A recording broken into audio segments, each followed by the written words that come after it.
আলাইকুম। আশা করি সকলে ভালো আছেন। আমি আলহামদুলিল্লাহ ভালো আছি। প্রকাশ নামের এক কৃষকের একটি গাধা ছিল।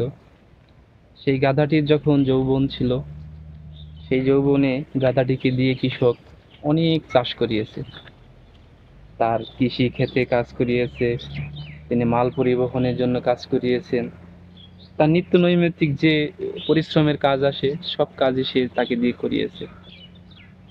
কিন্তু যখন গাধাটির বার্ধক্যে পরিণত হয়েছে, বয়সের ভারে যখন তিনি বার্ধক্য হয়ে গেছে, তখন তার আর কাজ করার ক্ষমতা আগের মতো ছিল না, এবং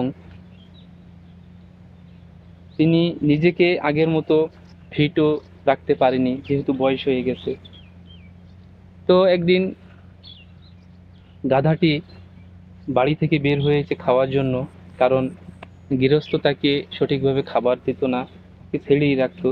যেহেতু তার মূল্য কমে গেছে, বয়স হয়ে গেছে, কার্যক্ষমতা কমে গেছে, সেহেতু তাকে ওপেনই ছেড়ে দিত এবং খাবার দিত খুব কম, যার কারণে তাকে নিজের খাবার নিজেকেই গুছাতে হতো। তো সে যখন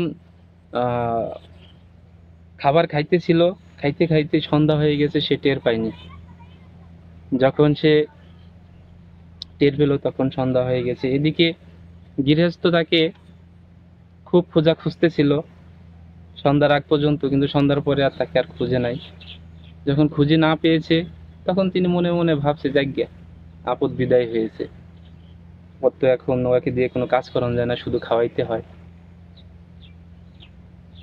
তো তারপরেও খুঁজতে খুঁজতে গেছে, দীর্ঘদিনের মায়া কাজ করছে, হয়তো খুঁজতে খুঁজতে যেয়ে পেয়েছে একটি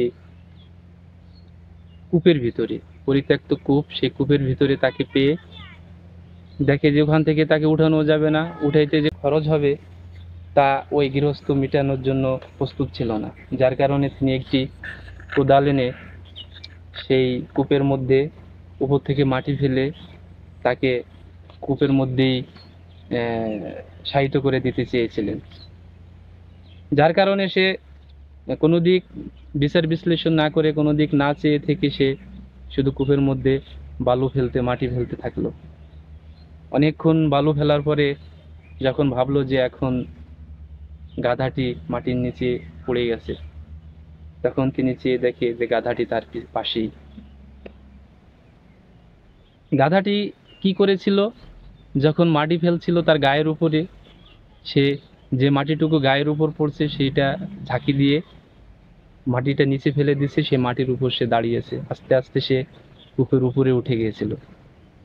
কূপের উপরে উঠে যাওয়ার পরে তখন তার গৃহস্থের পাশে যখন দাঁড়িয়েছিল, তখন গৃহস্থ অনেকটা অবাক হয়েছিল যে সে তো গাধা, গাধা উপরে উপরে উঠলো, আমি তো এতক্ষণ মাটি ফেললাম, সে মাটি গেল কই। তো বিষয়টা হলো যে আপনি যতই মানুষকে উপকার করেন, পরিশ্রম করেন, সেবা দেন, দিন শেষে আপনাকে ফেলে দিতে যাবে কুয়ার ভিতরে, অথবা কুয়ার ভিতরে আপনাকে শায়িত করে দিতে চাইবে। আর যখন এরকম আপনার প্রয়োজন ফুরিয়ে যাবে, আপনাকে ফেলে দিবে, তখন আপনাকেই ঘুরে দাঁড়ানোর জন্য আপনার নিজের বুদ্ধিমত্তা এবং চেষ্টায় ঘুরিয়ে দাঁড়াতে হবে। ভালো থাকবেন সবাই, সুস্থ থাকবেন, সকলে সকলকে ভালোবাসবেন, একসাথে চলবেন, প্রয়োজন ফুরিয়ে গেলে ভুলে যাবেন না। আসসালামু আলাইকুম।